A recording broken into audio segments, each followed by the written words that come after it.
हमारी कहानी का हीरो अपनी पूरी जिंदगी एम्पायर की सेवा में लगा देता है, सिर्फ इसलिए ताकि एक दिन वापस अपने देश लौट सके। लेकिन जब वो वापस आया तो उसे धोखा मिला और आखिर में उसे निकाल दिया गया जैसे वो कभी था ही नहीं। पर किस्मत ने उसके लिए एक अलग रास्ता रखा था। एक पुराने जादुई वस्तु के कारण वो दोबारा जन्म ले लेता है, एक छोटे बच्चे के रूप में एक बड़े और अमीर परिवार में। इस बार उसने तय किया कि वो इस नए मौके का इस्तेमाल बदला लेने के लिए करेगा। अपने पुराने ज्ञान और नए नेक्रोमांसर यानी एक ऐसा जादूगर जो मुर्दों की रूहों या लाशों से ताकत लेता है, वो अपनी इन शक्तियों का उपयोग करके वो परिवार का सबसे बड़ा प्रतिभाशाली व्यक्ति बन जाता है और अपनी यात्रा पर निकल पड़ता है। कहानी की घटनाएं धरती पर 2045 के साल से शुरू होती है, जहां फौजियों और दानवों के बीच एक भयानक युद्ध चल रहा होता है। एक सोल्जर को एक राक्षस के हमले से सीने पर गहरी चोट लगती है, जिससे वो जमीन पर गिर जाता है। उसके सामने एक बहुत बड़ा और डरावना राक्षस खड़ा होता है जो बचे हुए सोल्जर पर साया बनकर छाया होता है। गिरा हुआ सोल्जर आसमान की तरफ देखता है, उसकी आंखों में मजबूरी होती है और वो सोचता है क्या यही उसका अंजाम है। तभी राक्षस उस पर हमला करने आगे बढ़ता है। उसी पल हमारा हीरो हान सियोंग नामोदर होता है और सिपाही को बचाते हुए अपनी तलवार से जबरदस्त लड़ाई शुरू करता है। वो बड़ा मॉन्स्टर एक साथ कई अटैक करता है। सब अटैक हन सेयोंग की तरफ जा रहे होते हैं। हन सेयोंग अपनी तेज गति और मास्टरी स्किल्स से हर वार से बच जाता है। उसका हर कदम बिल्कुल सोचा समझा होता है। फिर अचानक एक अटैक उसके बहुत करीब से गुजरता है, मगर वो उसे भी बच लेता है। फिर वो अपना हथियार चलाकर राक्षस के एक लंबी टेंटिकल को निशाना बनाता है और उसे काट देता है। हन सेयोंग उस सोल्जर को आवाज लगाता है जिसे उसने बचाया था। तब हमें पता चलता है कि वो धरती के अंतिम रक्षा बल का कमांडर है। वो सोल्जर को कहता है खड़े हो और लड़ाई जारी रखो। सिपाही उठता है और कहता है कि उसने आदेश सुन लिया। फिर अपनी बंदूक लेकर दोबारा लड़ने लगता है। फिर मंजर बदलता है और भूत सारे राक्षस का झुंड जमा होता है, जिससे ये जाहिर होता है इंसानों और मॉन्स्टर के बीच ये जंग कई दशकों से चल रही है। हान सेयोंग अपनी टीम को बताता है कि अब उनके सामने सिर्फ कुछ ही मॉन्स्टर बचे हैं। वो कहता है कि अब वो अपने फाइनल टारगेट के बिल्कुल सामने है और तेजी से आगे बढ़ता है। लेकिन जैसे ही वो लास्ट मॉन्स्टर के पास पहुंचता है, एक बड़ा सा मैजिक सर्कल उसके सामने अपीयर होता है, जिससे वो शॉक हो जाता है। हान सेयोंग हैरानी से सोचता है कि ये चमकता हुआ मैजिक सर्कल क्या है और कहां से आया। उसके पार्टनर सोल्जर्स शॉक होकर चिल्लाते हैं क्योंकि अचानक हान सेयोंग उनके सामने से गायब हो जाता है। हान सेयोंग को एक अजीब सी आवाज सुनाई देती है जो उसे बुला रही होती है और तुरंत गोल्डन चेन्स उसकी बॉडी को बांध लेती है। फिर एक ओल्ड जादूगर दिखाई देता है जिसने हान सेयोंग को बुलाया था। वो हैरान और खुश होता है कि उसका समनिंग मंत्रा सच में सफल हो गया और वो दूसरी दुनिया के हीरो को देख रहा है जिसके बारे में उसने सिर्फ कहानियों में सुना था। बंधा हुआ हान सेयोंग अपने आजू बाजू देखता है और सोचता है ये चमकती चेन्स क्या हैं और ये जगह कौन सी है। जादूगर उसे एम्पायर में स्वागत करता है और कहता है कि वो दूसरी दुनिया से बुलाया गया महान हीरो है। अचानक जादूगर उसे कहता है कि वो जाकर डीमन किंग को हराए और उनकी दुनिया को बचाए। हान सेयोंग गुस्से और हैरानी में कहता है कि ये सब पागलपन है। वो पूछता है तुम लोग कौन हो, मैं कहाँ हूँ और मैं तो कोरिया में था, मेरे पास इस बकवास के लिए वक्त नहीं है। जादूगर उसकी बात बीच में काट देता है और उसे चुप रहने का ऑर्डर देता है। फिर वो एक जादुई बॉन्ड एक्टिवेट करता है जिसका नाम गायस है। अब उसे इंटेंस पेन होता है और वो चीख उठता है। जादूगर कहता है अगर तुमने शांति से मेरी बात मान ली होती तो ये जादुई दर्द तुम्हें महसूस नहीं होता। हन सेयोंग अंदर ही अंदर सोचता है कि इसने कब शांति से बात की थी, ये तो सीधा पेन देने लगा हुआ है। जादूगर दोबारा कहता है कि उसे इविल डीमन किंग को हराना ही पड़ेगा और वो कहता है कि एम्पायर को बचा लो, तुम्हारे सामने जमीन पर एक तलवार रखी है, उसे उठाओ। जादूगर आखिरी बार कहता है अगर हान सेयोंग ये सब करे तो शायद वो उसे उसके अपने दुनिया में वापस भेज सके। मैजिशियन फिर उससे पूछता है क्या वो उसकी रिक्वेस्ट एक्सेप्ट करेगा। हन सेयोंग मजबूरी में हाँ कह देता है क्योंकि उसके पास और कोई ऑप्शन नहीं होता। और यहाँ से हन सेयोंग अपनी कहानी बताता है कि कैसे उसे एक अलग दुनिया के एम्पायर में बुलाया गया और वहाँ वो एक नए बैटल का हीरो बना। वो बताता है कि कैसे उसने बिना रुके लड़ाई की हर मिशन में गया और हर बार मॉन्स्टर्स को बीट किया। उसने अपना वक्त सिर्फ मारने और मरने में गुजारा, एम्पायर के हर ऑर्डर को पूरा करते हुए। 3 साल गुजरे, फिर 5 और फिर 10 साल तक वो डीमन किंग की सेना के खिलाफ एम्पायर के लिए लड़ता रहा। वो याद करता है कि उसने अपनी पूरी जवानी कुर्बान कर दी सिर्फ इसलिए कि डीमन किंग बेलर को हरा सके। लेकिन वो हर रात ये सपना देखता रहा कि वो अब घर लौट सकेगा और आजाद होगा। लेकिन जैसे ही उसने अपना मिशन पूरा किया, वही पुराना जादूगर एक नए काम के साथ दोबारा आया। हान सेयोंग ने गुस्से से मना किया। उसने कहा ये सब बेकार है, ये उसके कॉन्ट्रैक्ट के खिलाफ है। लेकिन जादूगर ने ठंडे अंदाज में कहा कि एम्पायर को बचाना सिर्फ डीमन किंग को मारने से खत्म नहीं होता। उसने समझाया कि जो लोग एम्पायर के यूनिफिकेशन के खिलाफ हैं उन्हें भी खत्म करना जरूरी है, वरना रिबेलियन उठ सकती है। और अब एक लास्ट थ्रेट बचा है जिसे हान सेयोंग को खत्म करना होगा। वो टारगेट था एक डेंजरस आदमी जिसका नाम बॉटल था, जो टूटोनिया नाइट नेशन से था। जादूगर ने वादा किया अगर हान सेयोंग ने उसे मिटा दिया तो उसे फाइनली फ्रीडम मिल जाएगी। मैजिशियन ने एक चालाक मुस्कान के साथ कहा कि बस थोड़ा और हेल्प कर दो, बस एक बार और। हान सेयोंग अंदर ही अंदर सोचता है कि उसके पास कोई चॉइस नहीं है, वो सिर्फ एक बांधा हुआ कुत्ता है और उसे दिल ही दिल में शाप देता है। तभी दूसरी तरफ टूटोनिया नाइट नेशन के बर्निंग बैटलफील्ड पर, जहां हान सेयोंग सोचता है कि ये स्लेवरी कब खत्म होगी, और इसी जंग के बीच हान से-योंग अपनी तलवार से अपने टारगेट को घायल कर देता है। हान से-योंग अपने ओपोनेंट बॉटल का सामना करता है जो कहता है तुम बहुत नाइव हो। हान से-योंग शांत टोन में कहता है मेरे पास कोई और रास्ता नहीं था। हान से-योंग उससे माफी मांगता है और बॉटल मुस्कुराते हुए कहता है तुम ही हो ना दूसरी दुनिया का हीरो हान से-योंग। जख्मी बॉटल नीचे गिरते हुए कहता है अफसोस मत करो क्योंकि तुम्हें भी जल्द उन्हीं लोगों के हाथ से मिटा दिया जाएगा। हान से-योंग सोचता है सब खत्म हो गया, अब वो घर जा सकेगा, लेकिन तभी काउंट ब्रैंडनबर्ग पीछे से आता है। हान से-योंग शॉक हो जाता है जब काउंट उसे कंग्रेचुलेट करता है और तुरंत उसकी पीठ में तलवार घोंप देता है। हान से-योंग समझ जाता है उसे किसने मारा है, वो काउंट ब्रैंडनबर्ग ही था। काउंट उसके ऊपर झुककर कहता है कि तुमने एम्पायर के लिए बहुत अच्छा काम किया है, एक सही वॉरियर की तरह लड़े हो, लेकिन फिर हंसकर कहता है शायद ही कोई हंटिंग डॉग तुम जैसा लॉयल होता है। हान से-योंग गुस्से और दर्द में कहता है कि ये सब झूठ था, वापस भेजने का वादा एक धोखा था, और काउंट को बास्टर्ड कहकर चिल्लाता है। काउंट कहता है क्या फायदा ऐसे हंटिंग डॉग को जिंदा रखने का जो कभी अपने मालिक को ही काट ले। काउंट मॉक करते हुए हान से-योंग से कहता है अलविदा, और जैसे ही हान जमीन पर गिरता है वो सोचता है कि मुझे पता था तुम लोग मुझे कभी जिंदा नहीं छोड़ोगे, और वो सबको दिल से लानत देता है। जैसे ही उसकी सांसें रुकती हैं, उसके सीने में लगी रेजरेक्शन जेम चमक उठती है और हान से-योंग अपनी आखिरी कसम खाता है कि वो इस बेइज्जती को कभी नहीं भूलेगा और एम्पायर को इस धोखे की कीमत देनी पड़ेगी तबाही के साथ। उसी रात जब हान से-योंग की जिंदगी खत्म होती है, एक नई जिंदगी शुरू होती है। एक शानदार महल में आवाज गूंजती है, डचेस को बेटा हुआ है डेल। डचेस अपने नए पैदा हुए बच्चे को प्यार भरी नजर से देखती है और धीरे से कहती है मैं तुम्हारी माँ हूँ। नया जन्मा हुआ हान से-योंग उस औरत और उसके पास खड़े आदमी को देखता है। उसे लगता है कि ये चेहरा कहीं देखा हुआ है। अचानक उसे सब याद आता है और वो उस आदमी को पहचान लेता है। वो और कोई नहीं बल्कि ड्यूक जैक्सन है, एम्पायर का सबसे बड़ा नेक्रोमांसर और डार्क मैजिशियन। हान से-योंग समझ जाता है कि वो नेक्रोपोलिस में है जो एम्पायर का ब्लैक मैजिक सेंटर है और ये जगह है ब्लैक मैजिक टावर। उसे याद आता है कि रेजरेक्शन स्टोन जिससे सिर्फ एक बार पुनर्जन्म मिलता है उसने अपनी पुरानी जिंदगी में छुपाकर रखा था ताकि एक दिन अपनी बंदिश तोड़ सके और अपनी नई किस्मत को किस्मत के हवाले कर दिया था। और किस्मत ने उसे ड्यूक जैक्सन के घर का पहला बेटा बना दिया, एम्पायर के सबसे बड़े नोबल परिवारों में से एक का वारिस। बच्चा मुस्कुराता है और खुश होकर सोचता है कि इस बार उसका जन्म गोल्डन स्पून के साथ हुआ है। छुपा हुआ डेल अपने दिल में कसम खाता है कि जैसे ही वो बड़ा होगा और नेक्रोमेंसी सीख लेगा वो उन सबको मिटा देगा जिन्होंने उसे धोखा दिया। ड्यूक जैक्सन नोटिस करता है कि बच्चा अब तक नहीं रो रहा है।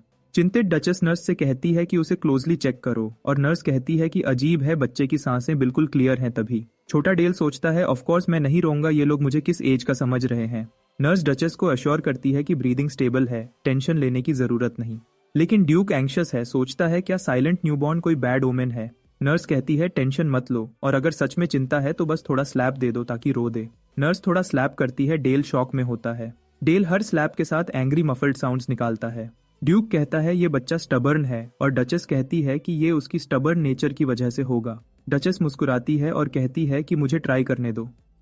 डेल सोचता है ये लोग पागल हैं और दिल में कहता है कि मैं फाइन हूँ। डचेस स्लैप रोक देती है। डेल उसे देखता है और गुस्से में सोचता है डैम इट। लेकिन अब उसकी माँ उसे जेंटली पकड़ लेती है और एक वार्म हैंड उसके छोटे चीक को टच करती है। तभी वो अचानक कुछ याद करता है। वो याद करता है कि उसे भूल गया था कि वार्मथ का फील कैसे होता है, जैसे उसका कोई भी नहीं था। और जैसे ही वो जेंटल टच और माँ का अफेक्शन फील करता है, हान से-योंग जो पहली जिंदगी में कभी रोना नहीं सीखा और इमोशनलेस था, अब बस लाउडली क्राई करने पर मजबूर हो जाता है। डेल के जन्म के 8 साल बाद ड्यूक और डचेस अपने रूम में बातें कर रहे हैं। ड्यूक कहता है वक्त कितनी जल्दी गुजर गया और डचेस उसकी बात से अग्री करती है।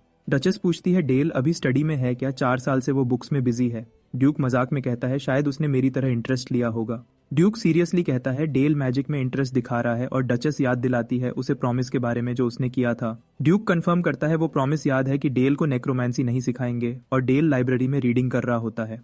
डचेस कंफर्म करती है और ड्यूक अश्योर करता है। ड्यूक उससे कहता है टेंशन मत लो, फिर वो डेल का बर्थडे गिफ्ट डिस्कस करने लग जाते हैं। तब नॉक होता है और ड्यूक सोचता है कौन हो सकता है इस वक्त। एक मेड भागकर रूम में आती है और ड्यूक को बुला रही होती है। वो पैनिक होकर कहती है कुछ हो रहा है यंग मास्टर डेल के साथ स्टडी में। ड्यूक और डचेस शॉक्ड हो जाते हैं और लाइब्रेरी की तरफ भागते हैं। डेल को कॉल करते हैं और पूछते हैं क्या वो ओके है। वो डेल को नीलिंग पोजीशन में देखते हैं, ह्यूज ब्लू ऑरा के साथ। डेल पेरेंट्स को बुलाता है और वो शॉक में उसका नाम चिल्लाते हैं। डचेस डेल को हग करती है और परेशान होकर पूछती है क्या हुआ। डेल उसे रियश्योर करता है वो फाइन है। ड्यूक थॉटफुली स्टैंड करता है और सोचता है एयर में माना यानी मैजिकल पावर फील हो रहा है और वो हैरान होता है कि सिर्फ 8 साल का डेल ऑलरेडी केपेबल है। तब उसने अपने बेटे को बुलाया और ड्यूक उससे सीरियसली पूछता है क्या ये तुम थे जिसने अपने बॉडी से माना रिलीज किया। डेल दिल में सोचता है कि उसे बहुत केयरफुल रहना होगा, वरना ये लोग उस पर शक कर लेंगे।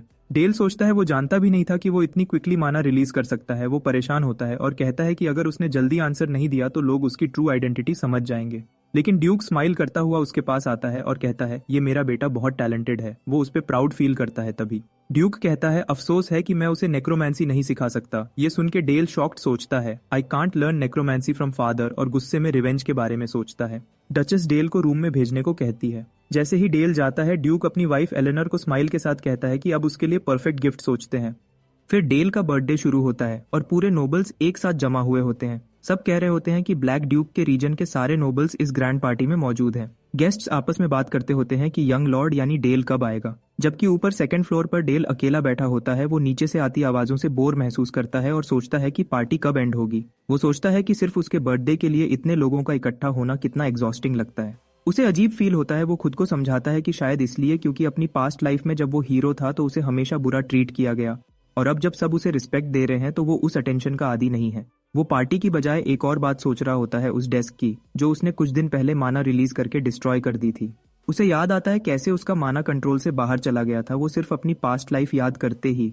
और वो क्यूरियस होता है कि वो हीरो की बायोग्राफी उसके कमरे में किसने रखी थी। फिर वो डिसाइड करता है कि उसका ये बॉडी इतनी टैलेंटेड है कि वो नेक्रोमैंसी सीखने का आइडिया छोड़ नहीं सकता। वो सोचता है कि अपने फादर को कैसे कन्विंस करे। फिर उसे याद आता है कि उसके फादर ने गिफ्ट का जिक्र किया था। उसके दिमाग में एक आइडिया आता है कि शायद वो नेक्रोमैंसी सीखने की विश को अपना बर्थडे गिफ्ट बना ले। लेकिन तुरंत ही वो आइडिया छोड़ देता है क्योंकि उसे याद आता है कि उसके पेरेंट्स की नज़र के सामने ये कहना मुश्किल है। जब वो उदास बैठा होता है तब उसकी मदर डचेस एलेनोर कमरे में आती है और कहती है कि उसने बहुत इंतजार कर लिया है। डेल उठकर अपनी माँ को ग्रीट करता है और वो उसे हैप्पी 8th बर्थडे विश करती है। तभी डेल नोटिस करता है कि उसकी माँ के पीछे कोई लेडी खड़ी है। वो पूछता है कि ये कौन है तो उसकी माँ मुस्कुराती है और कहती है जाओ ग्रीट करो। वो बताती है कि ये एक खास मेहमान है, ब्लू मैजिक टावर की एल्डर एल्फ लेडी मिस सेविया, जो वाइज स्पिरिट और वाटर एलिमेंट मैजिक की एक्सपर्ट है। उसकी माँ अनाउंस करती है कि मिस सेविया अब उसकी न्यू टीचर होंगी।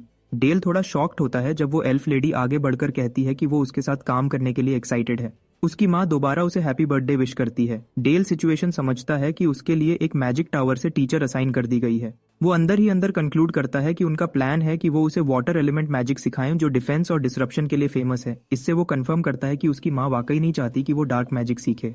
थोड़ी देर बाद मिस साबिया उसे अकेला बात करने के लिए बुलाती है। डेल अग्री कर लेता है और आ जाता है। साबिया उसे कंफर्म करती है कि क्या सिर्फ वाटर एलिमेंट मैजिक सिखाना ही उसका काम है। फिर वो उसे चालाक अंदाज में पूछती है क्या तुम थोड़ा डिसअपॉइंटेड फील कर रहे हो, क्या तुम किसी और टाइप का मैजिक सीखना चाहते थे। डेल उसकी सोच देखकर थोड़ा हैरान होता है। साबिया कहती है कि ये नेचुरल है कि तुम नेक्रोमैंसी और अपने फादर का डार्क मैजिक सीखना चाहो। फिर वो कहती है कि ब्लैक ड्यूक की शादी की कंडीशन पूरे एम्पायर में सबको पता है। साबिया डेल को कहानी बताती है कि जब ड्यूक लेडी एलेना साई शादी कर रही थी तो वो उनके डार्क रेप्यूटेशन से डरती थी और उनके लिए ड्यूक ने वादा किया था कि वो अपना डार्क मैजिक अपने बच्चों को नहीं सिखाएंगे। साबिया याद करती है कि उनके वेडिंग के दिन ब्लैक मैजिक टावर के एल्डर्स सफेद रोब्स पहने हुए आए थे, जबकि वो हमेशा काले कपड़े पहनते हैं। वो समझाती है कि उनकी शादी उसी प्रॉमिस पर बनी थी, इसलिए अभी डार्क मैजिक सीखना मुश्किल है, लेकिन वो प्रॉमिस करती है कि वो फ्यूचर में लेडी एलेना को कन्विंस कर लेगी। अभी के लिए वो डेल से कहती है कि उसके टीचिंग्स फॉलो करे। डेल काउंटर करता है और कहता है कि एक एल्फ होने के नाते तुम नेचर के लॉज को वैल्यू करती हो, तो क्या तुम्हें नहीं लगता कि ब्लैक मैजिक और नेक्रोमैंसी जैसे कि डेड को उठाना अननेचुरल है। साबिया मुस्कुराकर कहती है कि ये सवाल इंटरेस्टिंग है। फिर वो उल्टा डेल से पूछती है कि प्रीस्ट्स जो अपनी होली पावर से डेड को रेज करते हैं क्या वो भी अननेचुरल नहीं है। डेल उसके जवाब से हैरान रह जाता है। साबिया कहती है कि उसके नज़र में नेक्रोमैंसी और रेजरेक्शन एक जैसे लगते हैं।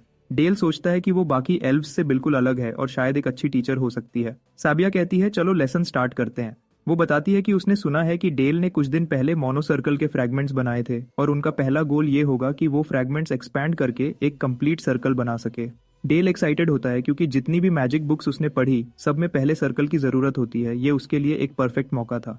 साबिया कहती है अपना हाथ अपने दिल पर रखो और कंसंट्रेट करो। जब डेल कंसंट्रेट करता है साबिया समझाती है कि ये दुनिया अर्थ से अलग है, यहाँ हर जगह भरपूर माना है, लेकिन जब तक कोई ड्रैगन जैसी पुरानी एंशिएंट क्रीचर ना हो किसी इंसान के लिए रॉ अनप्रोसेस्ड माना हैंडल करना मुमकिन नहीं होता। इसलिए हर इंसान के पास एक चीज होती है जो इस माना को फिल्टर करती है, जिसे माना सर्कल कहते हैं, जो दिल के अंदर होता है। साबिया लेसन एंड करते हुए समझाती है कि उसे अपने दिल के आसपास स्कैटर्ड मोनो सर्कल फ्रैगमेंट्स को इकट्ठा करना है, फिर उन्हें असेंबल करके उनका एक कंप्लीट सर्कल बनाना है जो तुरंत उसके दिल के गिर्द घूमता रहेगा। डेल अपनी टीचर की बात ध्यान से समझता है। उसे एहसास होता है कि सर्कल असल में उसके दिल पर माना के फ्लो का एक डिजाइन है। साबिया उसे कहती है कि धीरे धीरे प्रैक्टिस करो और माना को अपने दिल के अराउंड घुमाना स्टार्ट करो। वो बताती है कि ये प्रोसेस यूजुअली 1 महीना लेता है और उसे कह रही होती है कि जल्दबाजी मत करो, लेकिन डेल उसकी बात काट देता है। वो थोड़ा हेजिटेट होते हुए कहता है, मुझे लगता है मैंने कर लिया है। साबिया हैरान होकर उसकी तरफ देखती है। वो सोचती है क्या ये मुमकिन है कि एक छोटा बच्चा जिसने अभी ट्रेनिंग स्टार्ट की है कुछ मिनट्स में एक कंप्लीट सर्कल बना ले। उसके जहन में एक बात क्लियर होती है कि ऐसा तभी हो सकता है जब बच्चे के पास कुदरती प्रतिभा हो। साबिया उसे कहती है कि अब वो अपने बनाए हुए सर्कल के जरिए अपनी मैजिक पावर रिलीज करने की कोशिश करे। डेल हाँ करता है, जबकि साबिया सोचती है कि एक नॉर्मल बच्चा तो माना को सर्कल के थ्रू पुश करने में भी स्ट्रगल करेगा, लेकिन डेल के अंदर हंसयोंग की रूह होती है। वो सोचता है कि अभी उसका मैजिक बहुत कमजोर है, इस लेवल से वो एम्पायर से बदला नहीं ले सकता और ड्यूक जैक्सन जैसा स्ट्रांग नहीं बन सकता। इसलिए उसे याद आता है कि पिछली जिंदगी में उसने अपने बॉडी पर स्पेशल सील्स बनाकर डेंजरस कॉम्बैट मैजिक यूज किया था, लेकिन अब ये बॉडी अलग है। इस बार उसके पास वो सील्स नहीं है, इसलिए उसे सब कुछ नया लग रहा था। वो समझता है कि इस बार उसके पास ब्लैक मैजिक टावर के मास्टर का टैलेंट है और उसका ये नया बॉडी माना को नेचुरली एक्सेप्ट करता है। वो सोचता है शायद वो वाटर एलिमेंट के अलावा और मैजिक भी सीख सकता है। वो कंसंट्रेट करता है और अपने अंदर के मैना को अपनी फिंगर्स तक भेजता है कुछ क्रिएट करने के लिए। वो अपने दिमाग में सबसे डेडली शार्ड इमेजिन करता है, एक ऐसी वेपन जो एम्पायर का गला दबा दे, और उसके सरप्राइज के लिए वो उसे बना भी लेता है। साबिया देखकर शॉक होती है कि डेल ने माना को क्रिस्टलाइज कर दिया है, उसने एक नियर परफेक्ट आइस बोल्ट बना लिया है। वो सोचती है आमतौर पर मैजिक की फॉर्म कोलैप्स हो जाती है जब माना को इतना कंप्रेस किया जाए। वो अंदाजा लगाती है कि शायद उसने फॉर्म पर इतना फोकस किया है कि जादू में उसकी पावर कम हो, लेकिन डेल मंत्र बोलकर जादू चला लेता है। आइस बोल्ट सीधा पेड़ पर जा लगता है और एक तेज धमाके के साथ फट जाता है। पूरा पेड़ छितर छितर हो जाता है और साबिया के चेहरे पर सिर्फ हैरानी रह जाती है। वो देखती है कि आइस इतना शार्प और सॉलिड था कि उसने पेड़ को छेद डाला। वो समझती थी कि एक 8 साल का बच्चा ऐसा एग्जैक्ट मैजिक नहीं कर सकता। डेल मासूम सी स्माइल के साथ पलट कर देखता है, जबकि साबिया शॉक में सोचती है कि ये बच्चा असल में है क्या। वो सोचती है कि उसने तो बस ये एक्सपेक्ट किया था कि डेल माना मूव करेगा, लेकिन उसने तो प्योर मैजिक पावर रिलीज कर दी और उसे आइस एलिमेंट के साथ कंबाइन भी कर दिया। ये एक बेसिक स्पेल था, लेकिन डेल ने उसे इतनी स्किल के साथ एग्जीक्यूट किया कि उसने आसपास के एनर्जी तक का यूज कर लिया। डेल मासूमी से पूछता है, क्या मैंने कोई गलती की? साबिया के दिमाग में चल रहा होता है कि उस स्पेल का फॉर्मूला बहुत ही कॉम्प्लेक्स था, एक सिंपल बच्चा उसे अनकॉन्शियस लेवल पर नहीं बना सकता। वो समझती है कि डेल ने एक नहीं बल्कि 3 फॉर्मूलाज यूज किए, रोटेशन, एक्सेलरेशन और कंप्रेशन, जिसे मिलिट्री मैजिक का गोल्डन रेशियो कहा जाता है। वो कंक्लूड करती है कि एक इतना perfect slaughter spell unconscious level पर कास्ट करना सच में शॉकिंग है। डेल दोबारा उसे बुलाता है और वो कहती है कुछ नहीं, सब ठीक है। फिर वो सोचती है कि अब उसे समझ आ गया कि ड्यूक जैसे ब्लैक आर्च मेज ने इतना रिग्रेट क्यों फील किया। कुछ देर बाद वो ड्यूक के पास रिपोर्ट करने जाती है। ड्यूक थोड़ा सरप्राइज होता है और पूछता है कि वो क्यों कह रही है कि वो डेल को नहीं सिखा सकती। ड्यूक कहता है अगर एक बच्चा मिनट्स में फर्स्ट सर्कल कंप्लीट कर सकता है तो ये तो और भी रीजन है उसे सिखाने का। साबिया कहती है कि जैसे ही डेल ने फर्स्ट सर्कल कंप्लीट किया, उसने तुरंत एक परफेक्ट स्लॉटर स्पेल एग्जीक्यूट कर दिया। ड्यूक ये सुनकर शॉक में आ जाता है। वो कंफर्म करती है कि एक 8 साल का बच्चा ऐसा स्पेल बना ही नहीं सकता जिसमें मिलिट्री गोल्डन रेशियो जैसी कॉम्प्लेक्स फॉर्मूला हो। वो अपनी रिपोर्ट एक शॉकिंग कंक्लूजन के साथ खत्म करती है और ड्यूक को बताती है कि यंग मास्टर डेल के अंदर तबाही का टैलेंट है। ड्यूक सोचता हुआ पूछता है, क्या मिस साबिया कह रही हैं कि वो डेल को सिखाना नहीं चाहती, खासकर जब वो ब्लू टावर की एल्डर हैं जो तबाही के अगेंस्ट है? साबिया मना करती है। वो कहती है कि इसी रीजन की वजह से उसके अंदर ये जज्बा पैदा हुआ है कि वो खुद उसे सही रास्ते पर गाइड करे। ड्यूक कहता है अगर ऐसा है तो फिर मना करने का कोई रीजन नहीं। साबिया कहती है कि यंग मास्टर डेल के अंदर पहले से एक मैजिक सीखने की इच्छा है जो उसके फादर का डार्क मैजिक है। ड्यूक थोड़ा हैरान होता है। फिर साबिया कहती है कि उसने ब्लैक मेज की लव स्टोरी सुनी है और वो उसके लेडी अलेना से किए गए प्रॉमिस का रिस्पेक्ट करती है। साबिया ड्यूक से कहती है कि हाँ, उसने अपनी बीवी से प्रॉमिस किया था कि बच्चों को डार्क मैजिक नहीं सिखाएगा, लेकिन इसका मतलब ये नहीं कि वो अपने बेटे का फ्यूचर डिसाइड करे। डेल का टैलेंट इतना बड़ा है कि उसे रोकना गलत होगा। इस दौरान डेल सीढ़ियों के ऊपर से चुपके से उनकी बातें सुन रहा होता है, लेकिन वो सोचता है कि उसे कुछ समझ ही नहीं आ रहा कि वो क्या बोल रहे हैं। वो थोड़ा फ्रस्ट्रेटेड होता है और मन में कहता है पक्का मेरे बारे में ही बात कर रहे हैं। डेल सोचता है कि उसका पहला मंत्र कितना पावरफुल था और ये भी याद करता है कि मिस साबिया भी उसके मैजिक से शॉक हो गई थी। वो सांस लेता है और डिसाइड करता है कि अब से उसे अपनी पावर ज्यादा केयरफुली कंट्रोल करनी होगी। उसी वक्त कोई उसका नाम लेकर बुलाता है, यंग लॉर्ड डेल। वो उठता है और मुस्कुराता है। वो देखता है कि एक आदमी आर्मर पहने हुए खड़ा है। डेल एक्साइटेड होकर उससे कहता है, अंकल हेलमेट, आप यहाँ क्या कर रहे हो? फिर कहता है, और आप इतने दिन कहाँ थे? हेलमेट हंसता है और कहता है कि वो अपना फर्ज निभा रहा था और डची को प्रोटेक्ट कर रहा था। वो बताता है कि वो डेंजरस मॉन्स्टर्स को मार रहा था और फिर डेल को गोद में उठा लेता है। डेल समझ जाता है कि उसका अंकल किसी डंजन कॉन्क्वेस्ट पे गया था। डेल एक्सप्लेन करता है कि इस दुनिया में जब भी कोई डंजन अपीयर होता है या मॉन्स्टर्स का फ्लड आता है तो ये एक बड़ा इवेंट होता है, स्पेशली डीमन किंग के एरा के बाद से। मॉन्स्टर अटैक से जो डैमेज होता है वो छोटा नहीं होता। इसलिए हर प्रोविंस के नाइट्स का मेन ड्यूटी होता है डंजन से जीत लेना और मॉन्स्टर्स को एलिमिनेट करना। डेल बताता है कि सैक्सन डुची में ये प्रॉब्लम और भी ज्यादा सीरियस है और इसका रीजन खुद वो है, अपनी प्रीवियस लाइफ में हन सियोंग होने के नाते। वो याद करता है कि जब उसने अपनी पुरानी लाइफ में डीमन किंग को हरा दिया था, तब एम्पायर ने ड्यूक ऑफ सैक्सन को ऑर्डर दिया था कि डीमन किंग के लैंड्स में मॉन्स्टर्स को खत्म करे और उस एरिया को इंपीरियल लैंड बनाए। वो कहता है कि बेसिकली उन्होंने गंदा काम दूसरों के सर डाल दिया है। वापस प्रेजेंट में डेल अपने अंकल से कहता है प्लीज अपने आप को हर्ट मत करना, और हेलमेट उसकी कंसर्न से इमोशनल हो जाता है। तभी ड्यूक आता है। डेल खुशी से कहता है फादर। हेलमेट ड्यूक को सैल्यूट करता है और ड्यूक उसके हार्ड वर्क के लिए उसका शुक्रिया अदा करता है। फिर डचेस एलेनोर, डेल की माँ भी आती है और कहती है तुम सब यहाँ क्या कर रहे हो। डेल सोचता है कि माँ क्या कहने वाली है। एलेनोर एक्साइटेडली कहती है मुझे पता चला तुमने फर्स्ट सर्कल अचीव कर लिया, इट्स अमेजिंग, और उसे प्यार से हक करती है। ड्यूक भी मुस्कुराकर डेल को कंग्रेचुलेशन कहता है और उसे बोलता है अगर तुम्हें कुछ और चाहिए तो बस कह दो। डेल सोचता है कि अगर वो नेक्रोमेंसी सीखने की विश करे तो वो थोड़ा कनिंग लगेगा, इसलिए सोचता है कोई सिंपल बच्चे वाली विश सोची जाए। फिर वो अचानक कहता है मुझे एक छोटी सिस्टर चाहिए। ड्यूक और डचेस दोनों शॉक हो जाते हैं और शर्मा जाते हैं। ड्यूक थोड़ा ऑकवर्डली कहता है मैं कोशिश करता हूँ, और डेल उन्हें एनकरेज करता है। बाहर कैप्टन हेलमेट जोर जोर से हंसता है और एक नाइट उससे कहता है सर प्लीज हंसना बंद करो। फिर रात में डेल अपने बेड पर सोचता है कि इतना इनोसेंट और प्योर एक्ट करना उसके असली मेंटल एज के हिसाब से बहुत टायरिंग है। वो थका हुआ महसूस करता है और सोचता है शायद मैजिक यूज करने की वजह से वो थक गया है। अचानक उसके अंदर से दर्द उठता है, बहुत तेज पेन। उसके सामने एक नाइटमेयर आता है, उसका पुराना दुश्मन ब्रैंडन बर्ग। वो उससे कहता है बहुत टाइम हो गया तुमसे मिलते हुए। ब्रैंडन उसका मजाक उड़ाता है, कहता है तुम कितने जल्दी सॉफ्ट हो गए। वो कहता है क्या तुम अब खुश हो, तुम्हें नई लाइफ मिल गई, अच्छे पेरेंट्स, घर, खाना, क्या अब तुम रिवेंज भूल गए हो। फिर उसका चेहरा डार्क हो जाता है। वो डेल से कहता है एम्पायर तुम्हें ढूंढ लेगा, और कहता है वो तुम्हें तब तक नहीं छोड़ेंगे जब तक तुम्हारा नाम और वजूद इस दुनिया से मिटा ना दें। डेल एकदम शॉक में उठ जाता है, उसकी सांस तेज चल रही होती है और उसके आसपास माना बहुत जोर से बर्स्ट होता है। तभी वो अपना सीना पकड़ता है, उसे लगता है जैसे उसका दिल फटने वाला हो। तब डेल को समझ आता है कि ये जो हो रहा है वो माना ओवरफ्लो है, जिसके बारे में उसने सिर्फ सुना था, देखा कभी नहीं। वो गुस्से से सुल्तनत के लोगों को गाली देता है कि ये सब उनकी वजह से हो रहा है। उसके दिमाग में आता है कि ये लोग उसे एंड तक चेन नहीं लेने देंगे।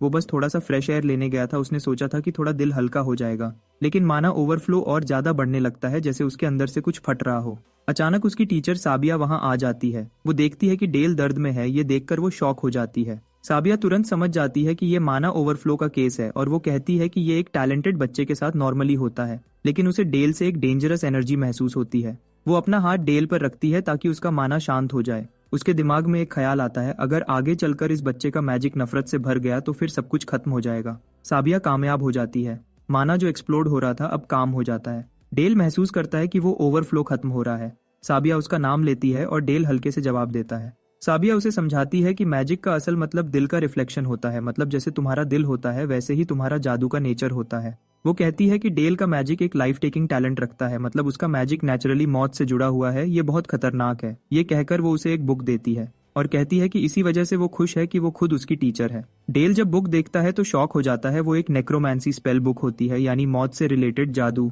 साबिया हल्की मुस्कुराहट के साथ कहती है कि उसे लगता है तकदीर ही उसे डेल तक ले आई, और वो उसे हैप्पी बर्थडे विश करती है। डेल दिल से इमोशनल हो जाता है और अपनी टीचर को जोर से हग करता है। साबिया पहले सरप्राइज होती है, फिर हंसकर उसके सर पर हाथ रखती है और कहती है अरे अभी भी तुम एक स्पॉइल्ड बच्चा हो। कुछ दिनों बाद डेल और साबिया नॉर्थ गेट के बाहर प्लेन्स में आते हैं। डेल पूछता है रैबिट कहाँ है। साबिया इशारा करते हुए कहती है कि रैबिट वहाँ है, और उसे याद दिलाती है कि कैसे वो पहले अपने फादर के साथ हंटिंग करने जाता था। डेल तैयार हो जाता है। डेल पूरा ध्यान रैबिट पे लगाता है। फिर वो एक डेडली आइस स्पेल कास्ट करता है और रैबिट को मार देता है। साबिया उसे देखती है। उसे नोटिस होता है कि डेल ने अभी एक लाइफ ली, लेकिन उसके हाथ बिल्कुल नहीं कांपे। वो उसका नाम लेती है और सोचती है कि एक ही मैजिक होने के बावजूद हर मैजिशियन का मैजिक अलग होता है, सबका स्टाइल यूनिक होता है। साबिया लेसन कंटिन्यू करती है। वो पूछती है डेल तुम्हें पता है तुम्हारे फिंगर्स क्यों नहीं शिवर किए। डेल कहता है मुझे नहीं पता। सेबिया समझाती है कि मैजिक असल में एक मिरर होता है जो कास्टर के दिल को रिफ्लेक्ट करता है। वो कहती है कि मैजिक हमारे मोनोपार्टिकल्स के जरिए कास्टर के अंदर के इमोशंस को रियलिटी में बदलता है। डेल चुपचाप सुनता रहता है। साबिया आगे बताती है कि जैसे फायरवॉल जादू के नाम सिर्फ एक मेंटल इमेज को फिक्स करने का जरिया होते हैं, हर टावर में मैजिक का बेस यही प्रिंसिपल होता है। वो कहती है कि रेड टावर ताकत और ऑर्डर को वैल्यू करता है, जबकि ब्लू टावर हार्मनी और बैलेंस को, और हर टावर का फिलॉसफी उनके मैजिक के स्टाइल में रिफ्लेक्ट होता है। फिर वो बताती है कि रेड और ब्लू के अलावा और भी टावर्स हैं, जैसे ब्लैक, व्हाइट और ग्रीन, सबका अपना अलग सोच और तरीका है। लेकिन अचानक वो रुक जाती है और कहती है ये लेसन अभी तुम्हारे लिए थोड़ा जल्दी है। डेल थोड़ा कंफ्यूज हो जाता है। उसके बाद साबिया उसे नेक्रोमेंसी का पहला बेसिक सिखाती है, एक डेड बॉडी को जॉम्बी में बदलना। ये वही रैबिट होता है जो डेल ने मारा था। वो समझाती है कि ये जादू माना से डेड बॉडी को रेज करके कास्टर के कंट्रोल में लाता है। डेल ट्राई करता है। वो मैजिकल थ्रेड्स रैबिट के हेड, स्पाइन और नीज से अटैच करता है। वो सक्सेसफुली माना फ्लो को कंट्रोल कर लेता है और साबिया उसकी तारीफ करती है। फिर वो कहती है कि नेक्स्ट स्पेल ट्राई करो। डेल हाँ कहता है और उसके सामने पर्पल ऑरा वाला ज़ॉम्बी रैबिट जिंदा खड़ा होता है।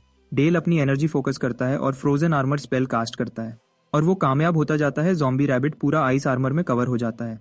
साबिया देखती है कि डेल ने जो आइस आर्मर बनाया है उसका शेप काफी अच्छा है। वो मुस्कुराती है और कहती है कि अब टाइम है उस आर्मर की डिफेंसिव पावर टेस्ट करने का और अपना एक आइस स्पेल तैयार करती है। सेबिया एक पावरफुल आइस बोल्ट लॉन्च करती है उस आर्मर्ड रैबिट की तरफ। आर्मर उस अटैक को ब्लॉक कर लेता है, फिर टूट जाता है और डेल खुशी से चिल्ला उठता है कि उसने अपनी टीचर का अटैक रोक लिया। सीबिया उसकी तारीफ करती है और देखती है कि डेल कुछ कहना चाहता है। वो पूछती है कोई रिक्वेस्ट है। डेल बहुत एक्साइटेड होकर हाँ कहता है।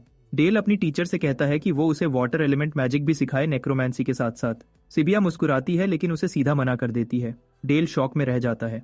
वो समझाती है कि आज जो डेल ने किया वो सिर्फ वाटर मैजिक के बेसिक्स थे। वो कहती है कि वाटर मैजिक और बाकी मैजिक की तरह समझने के लिए डीपर नॉलेज और एडवांस्ड इंसाइट चाहिए, जो एक समय में मुश्किल हो जाती है। और एक नॉर्मल बिगिनर के लिए सिर्फ एक स्पेल सीखना ही बहुत टफ होता है। दो तरह के मैजिक एक साथ यूज करना मतलब डुअल मैजिशियन बनना, ये उसकी एज के लिए बहुत डिफिकल्ट है और उसे लगता है ये थोड़ा ज्यादा एम्बिशन है। डेल वर्ड एम्बिशन सुनकर शॉक होता है और सोचता है कि उसने इतनी एबिलिटीज दिखाई फिर भी वो उसे कमजोर समझ रही है। वो उदास महसूस करता है। उसे याद आता है कि टीचर ने कहा था कि वो मिलकर रास्ता ढूंढेंगे।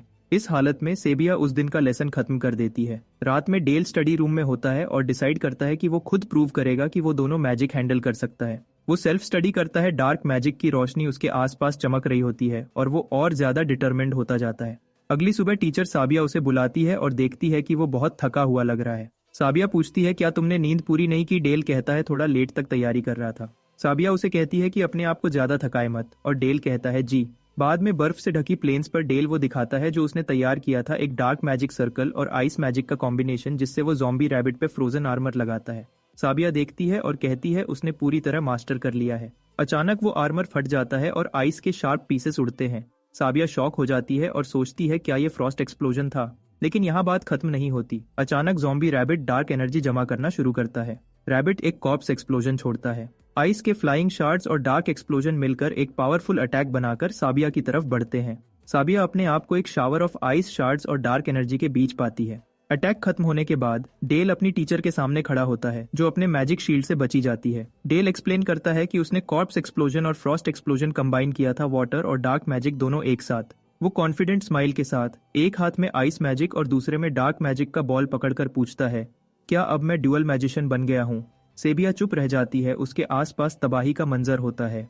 वो सोचती है कि उसने ऐसा अटैक स्टाइल पहले कभी नहीं देखा। वो एनालाइज करती है कि फ्रॉस्ट एक्सप्लोजन और कॉर्प्स एक्सप्लोजन एक साथ मिलकर ज्यादा वाइड डैमेज कर रहे थे। आइस के टुकड़े और रैबिट के बोन्स हर जगह छुरी की तरह घुस गए होते हैं। वो कंक्लूड करती है कि ये टेक्निक सिर्फ मारने के लिए बनाई गई है, जैसे किसी बैटलफील्ड के सोल्जर ने बनाई हो। सेबिया परेशानी के साथ सोचती है कि इस बच्चे के अंदर का दुनिया, इनर वर्ल्ड कितनी डार्क है। डेल उसकी खामोशी महसूस करता है लेकिन अचानक मुड़कर बुलाता है सर हेलमेट। नाइट हेलमेट अपने घोड़े पर आता है, हाथ हिलाकर यंग लॉर्ड और मिस सेबिया को ग्रीट करता है। डेल उससे पूछता है क्या वो अभी किसी और डंजन को क्लियर करके आया है। हेलमेट कहता है इस बार उन्होंने एक छोटी मॉन्स्टर ग्रुप को खत्म किया था। वो ये भी बताता है कि ब्लैक घोड़ों वाली फौज को थोड़े मुश्किल हुए। ये फौज ड्यूक सैक्सन के फेमस नाइट्स हैं जिन्हें कभी हराया नहीं गया। वो जंग में इतने स्ट्रांग हैं कि अपने ओरो कोटेड भालों से पूरा मैदान कंट्रोल कर लेते हैं और उनका लीडर है नाइट कमांडर सर हेलमेट। यहाँ ये बताया जाता है कि सर हेलमेट सिर्फ एक ऑर्डिनरी नाइट नहीं है बल्कि पूरे कॉन्टिनेंट के 7 स्ट्रॉन्गेस्ट तलवारबाजों में से एक है। डेल उससे पूछता है क्या वो अभी भी अपना वादा याद रखता है कि वो तलवारबाजी सिखाएगा और कहता है कि उससे बेहतर कोई टीचर नहीं हो सकता। हेलमेट मुस्कुराकर कहता है डेल हमेशा आ सकता है और डेल वादा करता है कि वो जल्द मिलने आएगा। हेलमेट ये सुनकर कंफर्म करता है और कहता है कि अंदर चले जाओ क्योंकि ठंड है और उसे सेफ रिटर्न की दुआ देता है। लेसन खत्म होने के बाद टीचर सजेस्ट करते हैं कि टावर वापस चलें। डेल मान जाता है। उस रात ड्यूक और डचेस एलेनोर ने मिस साबिया को बुलाया था डेल के बारे में कुछ पूछने के लिए। साबिया सीधा बताती है कि यंग लॉर्ड डेल ने नेक्रोमेंसी और वाटर मैजिक दोनों का पहला सर्कल मास्टर कर लिया है। ड्यूक थोड़ा नाराज लगता है और उसे याद दिलाता है कि उन्होंने उसे सिर्फ वाटर मैजिक सिखाने को कहा था। साबिया इस बात को तस्लीम करती है। वो अपना बचाव करते हुए कहती है कि एक टीचर होने के नाते वो बच्चे को वही सिखाती है जो उसका दिल चाहता है और डेल का दिल सिर्फ वाटर मैजिक तक सीमित नहीं था। डचेस एलेना बीच में बोलती है और कहती है कि अगर ये डेल की ख्वाहिश है तो साबिया उसे वाटर मैजिक ही सिखाती रहे। साबिया मान जाती है और ड्यूक और डचेस उसका शुक्रिया अदा करते हैं। जाते हुए साबिया माफी मांगती है डचेस एलेना से इस बात के लिए कि उसकी वजह से एलेना को अपना प्रॉमिस तोड़ना पड़ा था ड्यूक के सामने डेल को नेक्रोमेंसी सिखाने के लिए। साबिया के जाने के बाद डचेस आहिस्ता से कहती है कि उनका बेटा आम बच्चा नहीं है, वो सिर्फ 8 साल की उम्र में डुअल मैजिशियन बन गया है। वो मानता है कि कभी कभी ये डरावना लगता है, लेकिन यही उसके बेटे होने का सबूत है। फिर ड्यूक उसे हैरान कर देता है जब वो कहता है कि वो डेल को खुद नेक्रोमेंसी सिखाना चाहता है। वो समझाता है कि इसके पीछे कई वजह हैं। एक लॉर्ड होने के नाते वो चाहता है कि उसका वारिस अपनी जिम्मेदारी निभा सके, और एक मैजिशियन होने के नाते वो इतने टैलेंटेड स्टूडेंट को ट्रेन करना चाहता है, और एक बाप होने के नाते वो चाहता है कि अपनी लेगेसी अपने बेटे को दे। ड्यूक माफी मांगता है अपनी बीवी से कि उसे अपना वादा तोड़ना पड़ रहा है। एलेनर कहती है कि वो समझती है लोग अभी भी नेक्रोमेंसी को मौत का जादू कहते हैं। वो कहती है इसी वजह से उसने शुरू में मना किया था, लेकिन अब वो उल्टा चाहती है कि डेल इतना स्ट्रॉन्ग नेक्रोमेंसर बने कि सब लोगों को आसानी से कुचल दे। ड्यूक बहुत इमोशनल हो जाता है और एलेना से पूछता है क्या तुम सच में समझ गई हो। एलेना उसे जोर से हग करती है और कहती है हाँ, मैं समझ गई हूँ। ड्यूक फिर कहता है कि अब वो सब कुछ दांव पे लगा देगा, अपनी ताकत, अपनी इज्जत, सब कुछ, ताकि उनका बेटा दुनिया का सबसे पावरफुल और बेस्ट नेक्रोमेंसर बन सके। कुछ देर बाद ड्यूक अपना पहला लेसन शुरू करता है डेल के साथ, लेकिन उसे बहुत निराश दिखाई देता है। वो डेल को डांटता है और कहता है क्या वो अब तक मुर्दों को चलाता रहा बिना समझे कि वो क्या चला रहा है। डेल गुस्से में सोचता है कि उसकी टीचर साबिया ने तो सिर्फ बेसिक सिखाया था, तो अब उससे और क्या उम्मीद थी। डेल कहता है जैसे ही उसने अपने फादर को बेसिक दिखाया तो वो तुरंत उसे ले गया ब्लैक ड्यूक्स मैजिक वर्कशॉप में, जो कासल के बेसमेंट में था। ड्यूक उसे सख्ती से कहता है कि जब तक वो उसके साथ ट्रेनिंग करेगा उसे ऐसे पुराने प्रिमिटिव मैजिक बिल्कुल भूलने होंगे। ड्यूक अनाउंस करता है कि पहला लेसन होगा हर जिंदा जिस्म की पूरी स्केलेटल और मस्कुलर स्ट्रक्चर याद करना। डेल के आसपास किताबों का पहाड़ लगा होता है और वो कमजोर सी आवाज में ओके कहता है। डेल रियलाइज करता है कि ये किताबें बहुत ही एडवांस्ड मेडिकल टेक्स्ट्स हैं जो उसके पुरानी दुनिया में सिर्फ डॉक्टर्स ने पढ़ी होती। कई दिन लगातार पढ़ने के बाद उसका बाप कहता है अब तुमने बेसिक कंप्लीट कर लिया है। डेल खुश होता है कि अब वो फाइनली प्रैक्टिकल मैजिक सीखने वाला है। ड्यूक मुस्कुराता है और कहता है कि अब असली लेसन शुरू होगा। वो दोनों एक गॉब्लिन के डेड बॉडी के सामने खड़े होते हैं और डेल थोड़ा हैरान होता है। ड्यूक उसकी कंफ्यूजन देखकर हल्की सी स्माइल देता है। वो उसे समझाता है कि एक कमजोर मैजिशियन सिर्फ एक सोर्ड मास्टर की बॉडी को ज़ॉम्बी बना सकता है, लेकिन एक स्किल्ड मैजिशियन एक आम सोल्जर की बॉडी से एक डेथ नाइट बना सकता है। ड्यूक गॉब्लिन के डेड बॉडी की तरफ इशारा करता है और कहता है कि अब हमारे पास एक अनडेड सोल्जर है, बताओ तुम इसे कैसे मूव करोगे। डेल तुरंत ट्राई करता है गॉब्लिन की डेड बॉडी को मूव करने की, लेकिन उसे लगता है कि ये रैबिट से ज्यादा मुश्किल है क्योंकि गॉब्लिन के बॉडी में ज्यादा बोन्स और कॉम्प्लेक्स जॉइंट्स होते हैं। वो स्ट्रगल करता है और डेड बॉडी बहुत धीरे से मूव करती है। उसे लगता है जैसे वो एक कॉम्प्लेक्स पपेट कंट्रोल कर रहा हो। डेल सोचता है क्या उसने गलती कर दी जब उसने रिगर मॉर्टिस मैजिक यूज किया था ताकि बॉडी स्ट्रांग हो जाए, लेकिन अब मसल्स इतने हार्ड हो गए कि मूव ही नहीं हो रहे। वो कंफ्यूज और हेल्पलेस खड़ा रहता है। तब ड्यूक बोलता है कि रिगर मॉर्टिस का आइडिया बुरा नहीं था, लेकिन उसका ड्रॉबैक ये है कि मूवमेंट लिमिटेड हो जाती है। ड्यूक कहता है अब देखो, और खुद डार्क मैजिक से डेड बॉडी को कंट्रोल करता है। डेल शॉक हो जाता है ये देखकर कि उसका फादर कितनी आसानी से डेड बॉडी को मूव कर रहा है। ड्यूक बोलता है कि रिब केज एक ऑर्गन होता है जो अंदर के ऑर्गन्स को प्रोटेक्ट करता है, और जब इंसान मर जाता है तो उसे प्रोटेक्शन की जरूरत नहीं होती। वो पूछता है तो हम इसे ऐसे ही क्यों रखें। फिर ड्यूक डेड बॉडी का फॉर्म चेंज कर देता है, रिब केज को शार्प ब्लेड्स और क्लॉज में बदल देता है। वो कहता है कि हर क्रीचर की स्ट्रक्चर समझनी जरूरी है और उसे अपनी नीड के हिसाब से बदलना ही डार्क मैजिक का असली रूल है। डेल अपने फादर को एडमायर करते हुए बुलाता है फादर। फिर वो पूछता है कि ब्लैक टावर की फिलॉसफी क्या है। ड्यूक एक ही वर्ड बोलता है, ट्रूथ। वो कहता है कि सच हमेशा मौत के अंदर छुपा होता है और सच तक पहुंचने के लिए हमें जिंदगी की अहमियत को समझना पड़ता है। ड्यूक डेल के शोल्डर पर हाथ रखता है और उस मोमेंट में डेल के दिमाग में पूरी जिंदगी का एक पुराना मेमोरी फ्लैश होता है। उसके पिछले जन्म का सीन, आग के बीच एक आदमी उसके सामने घुटनों पर बैठा है और उससे अपनी जान बख्शने की भीख मांग रहा है, लेकिन हान से योंग, डेल का पिछला रूप, उसकी रिक्वेस्ट इग्नोर करता है और अपनी ब्लड स्टेन्ड तलवार उठाकर उसे मार देता है। ये याद उसे अंदर तक हिला देती है और वो कांप उठता है। ड्यूक उसके चेहरे की सफेदी देखकर पूछता है, क्या तुम ठीक हो? डेल झट से अपना सर हिला देता है और कहता है कि हाँ, वो ठीक है। फिर कुछ समय बाद जैसे जैसे डेल की मैजिक स्किल्स बढ़ती गई, लोगों को पता चल गया कि ड्यूक अपने बेटे को ब्लैक मैजिक सिखाता है। ड्यूक का अपना प्रॉमिस तोड़ना और अपनी बीवी से की गई कसम भूल जाना पूरा एम्पायर में एक बड़ा शॉक बन जाता है, और जिसका जिम्मेदार होता है डेल, वो अब एम्पायर के सब नोबल्स के बीच एक बड़े डिस्कशन और क्यूरियोसिटी का सेंटर बन गया। एम्पायर के सभी नोबल्स अब डेल पर नजर रखने लगते हैं जैसे कोई उसकी हर हरकत देख रहा हो। कुछ हफ्तों बाद डचेस के ट्रेनिंग ग्राउंड में स्टार्ट होती है। डेल अपने अंकल हेलमेट के साथ वुडन सोर्ड से सीरियस सोर्ड ट्रेनिंग कर रहा होता है। दोनों के बीच तेज और पावरफुल सोर्ड ब्लोज एक्सचेंज होते हैं। अचानक डेल एक परफेक्ट मूव करता है और हेलमेट का सोर्ड उसके हाथ से गिर जाता है। हेलमेट हैरान हो जाता है, उसका तलवार जमीन पर गिरती है। हेलमेट हंसकर डेल की तारीफ करता है, कहता है वाह young lord, impressive move. Dale कहता है इम्पॉसिबल, आप जैसे नाइट का सोर्ड इतनी आसानी से गिर नहीं सकता। डेल थोड़ा मुस्कुराता है और कहता है कि हेलमेट ने जान के अपना सोर्ड लूज किया, मतलब वो इजी जा रहा था। हेलमेट तुरंत मना कर देता है, कहता है बिल्कुल नहीं, मैं तो फुल प्रैक्टिकल सोर्ड्समैनशिप यूज कर रहा था, अगर कोई और होता तो मर जाता एक ही ब्लो में। हेलमेट फिर कहता है डेल की सोर्ड स्किल्स बहुत एक्सेप्शनल हैं, लेकिन ये थोड़ा दुख की बात है कि वो मैजिशियन है। वो कहता है मैजिशियंस को तो गार्ड्स और डिफेंसिव मैजिक प्रोटेक्ट करते हैं, तो डेल को इतना हार्ड ट्रेन करने की जरूरत ही नहीं। हेलमेट पूछता है फिर तुम ऐसा क्यों कर रहे हो। हेलमेट डेल के बैंडेज्ड हाथ को देखता है और कहता है इतना पुश मत करो, इंजरी हो गई है। डेल मुस्कुराकर कहता है ऑफ कोर्स रीजन तो है। डेल कहता है कि अगर ड्यूक सैक्सन का बेटा सिर्फ गार्ड्स और मैजिक पे डिपेंड करे तो वो पैथेटिक लगेगा। वो कहता है कि जब उसे चांस मिला है कि कॉन्टिनेंट के 7 सोर्ड्स में से एक से पर्सनली ट्रेन करने का, तो वो कैसे मिस करे। हेलमेट जोर से हंस पड़ता है और कहता है काश मेरे पास भी तुम जैसा बेटा होता। डेल मुस्कुराकर कहता है आज तो फाइनली वो दिन आ गया जब मुझे सर हेलमेट की हाई प्रेज मिली। तभी डचेस एलेनोर वहां आती है और कहती है तुम दोनों का मूड तो बहुत अच्छा लग रहा है। डेल तुरंत उन्हें ग्रीट करता है। डेल पूछता है आप इतनी ठंड में यहाँ क्या कर रही हैं। वो कहती है मैं देखने आई हूँ कि मेरा बेटा कितनी मेहनत कर रहा है। फिर वो कहती है मुझे तुम्हें कुछ बताना भी है, याद है ना तुम्हारा बर्थडे गिफ्ट। डेल थोड़ा कंफ्यूज्ड हो जाता है, सोचता है उसने क्या मांगा था। तभी वो सोचता है जब उसने कहा था कि वो एक छोटी सिस्टर चाहता है। डेल शॉक हो जाता है याद करके।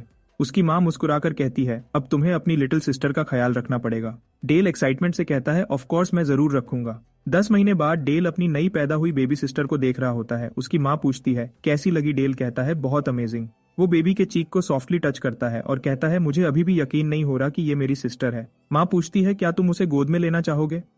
डेल थोड़ा हेजिटेंट होता है। माँ उसे इनकरेज करती है और ड्यूक कहता है मुश्किल नहीं है, मैंने भी ट्राई किया था। डेल बेबी को गोद में उठाता है। माँ कहती है देखो बिल्कुल तुम्हारी तरह लगती है। माँ हैरान होती है कि जब ड्यूक ने बेबी को उठाया था तो वो रो रही थी, लेकिन डेल के हाथ में वो बिल्कुल शांत है और मुस्कुराती है। ड्यूक डेल से पूछता है कैसा लग रहा है उसे हाथ में लेकर। डेल कहता है वो तो बहुत हल्की है, लेकिन मुझे उसका वेट बहुत बड़ा लग रहा है। ड्यूक कहता है बेटा यही है लाइफ का वेट, इस फीलिंग को कभी मत भूलना। माँ उसे याद दिलाती है कि अब उसका लेसन का टाइम हो गया है, मिस साबिया उसका वेट कर रही है। दूसरी तरफ नावी प्लेन्स में टीचर साबिया कहती है आज हम प्रैक्टिकल ट्रेनिंग ड्यूएल करेंगे। डेल थोड़ा हेजिटेंट होकर पूछता है क्या वो सच में अपनी टीचर पर अटैक कर सकता है, लेकिन साबिया उसे एनकरेज करती है कि वो बिल्कुल हेजिटेट फील न करे और अपना पूरा जोर लगाए। डेल अग्री करता है और एक मैजिक सर्कल बनाने लगता है। साबिया भी अपने आप को प्रिपेयर करती है, सोचती है कि अब वो देखेगी डेल ने कितनी इंप्रूवमेंट की है। डेल अपना अटैक स्टार्ट करता है और एक बड़ा आइस बोल्ट टीचर की तरफ लॉन्च करता है। साबिया इजीली उस अटैक को रोक लेती है, हाथ से आइस बोल्ट पकड़ती है और तोड़ देती है। कहती है ये ओपनिंग मूव के लिए बहुत स्लो था। वो एक आइस शार्ड हाथ में लेकर डेल को टॉन्ट करती है, जबकि डेल शॉक में खड़ा होता है। साबिया अचानक शार्ड को डेल की तरफ जोरदार थ्रो करती है और चिल्लाकर कहती है डिफेंसिव बैरियर उठाओ। आइस प्रोजेक्टाइल जमीन से टकराता है और डेल के आसपास एक जोर का एक्सप्लोजन होता है। डेल जमीन से उठता है, सोचता है अगर उसने टाइम पर शील्ड नहीं बनाई होती तो वो सीरियसली इंजर्ड हो जाता। साबिया उसे देखती है और सोचती है कि कम टाइम में उसने आइस शील्ड स्पेल कास्ट करके अपने आप को बचाना ये बहुत इंप्रेसिव था। साबिया कहती है एक्सेलेंट परफॉर्मेंस, अब दोबारा ट्राई करो। डेल एक नए मैजिक फॉर्मूला आइस वॉल पर फोकस करता है। वो दोनों हाथ जमीन पर रखता है और कहता है आइस वॉल राइज हो जाए। साबिया हैरान हो जाती है कि वो ड्यूएल के बीच एक डिफेंसिव स्पेल क्यों यूज कर रहा है। फिर उसे समझ आता है कि डेल ने आइस के मॉलिक्यूलर बॉन्ड्स को स्ट्रेंथन कर दिया है, जिससे उसका डेंसिटी स्टील जैसी हो गई है। वो सोचती है शायद डेल थोड़ा रेस्ट लेना चाहता है अपने लास्ट अटैक के बाद, लेकिन आइस वॉल के पीछे डेल एक नया स्पेल प्रिपेयर कर रहा होता है, आइस एक्सप्लोजन फ्रेगमेंटेशन फॉर्मूला। फिर वो कमांड देता है कि वॉल एक्सप्लोड हो जाए। बहुत बड़ा ब्लास्ट होता है और साबिया शॉक में समझ जाती है कि ये एक्सप्लोजन सिर्फ ब्लास्ट नहीं बल्कि हर डायरेक्शन में आइस शार्ड्स शूट कर रहा है और वो उनके लाइन ऑफ फायर में है। डेल खुशी से सोचता है कि उसका अटैक सक्सेसफुल रहा। वो अपने दिमाग में एक्सप्लेन करता है कि ये एक कॉम्पोजिट स्पेल था, जिसमें पहले उसने एक हार्ड आइस बैरियर बनाई, फिर उसे कॉम्प्रेस करके एक्सप्लोजिव मैजिक लगाई, जिससे वो एक ग्रेनेड बन गया।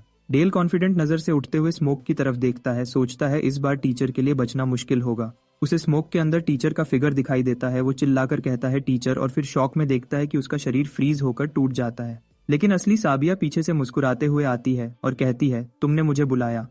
डेल समझता है कि जो टूट गया था वो सिर्फ एक इल्यूजन था। साबिया उसकी तारीफ करती है कि उसने इतनी अच्छी स्किल दिखाई। उसके चीक पे छोटा सा कट भी नजर आता है। वो कहती है कि उसने कभी नहीं सोचा था कि एक फर्स्ट सर्कल मैजिशियन एक टावर एल्डर को चोट पहुंचा सकता है। डेल तुरंत माफी मांगता है, कहता है उसका इंटेंशन हर्ट करने का नहीं था। साबिया कहती है मुझे पता है और मैं तो एक्चुअली ग्रेटफुल हूँ इस वुंड के लिए। डेल हैरान हो जाता है।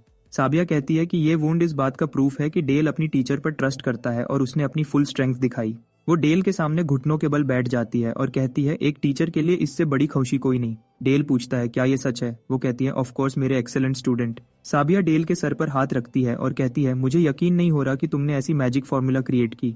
डेल कहता है, क्रेडिट तो आपके टीचिंग को जाता है। डेल चुप हो जाता है, देखता है कि उसकी टीचर कुछ सोच में खो गई है। थोड़ी देर बाद ड्यूक साबिया से पूछता है कि उसके चीक पर चोट कैसी लगी। वो कहती है कि लेसन के दौरान यंग लॉर्ड से ये वुंड मिला और स्पेल की शार्पनेस के लिए उसकी तारीफ करती है।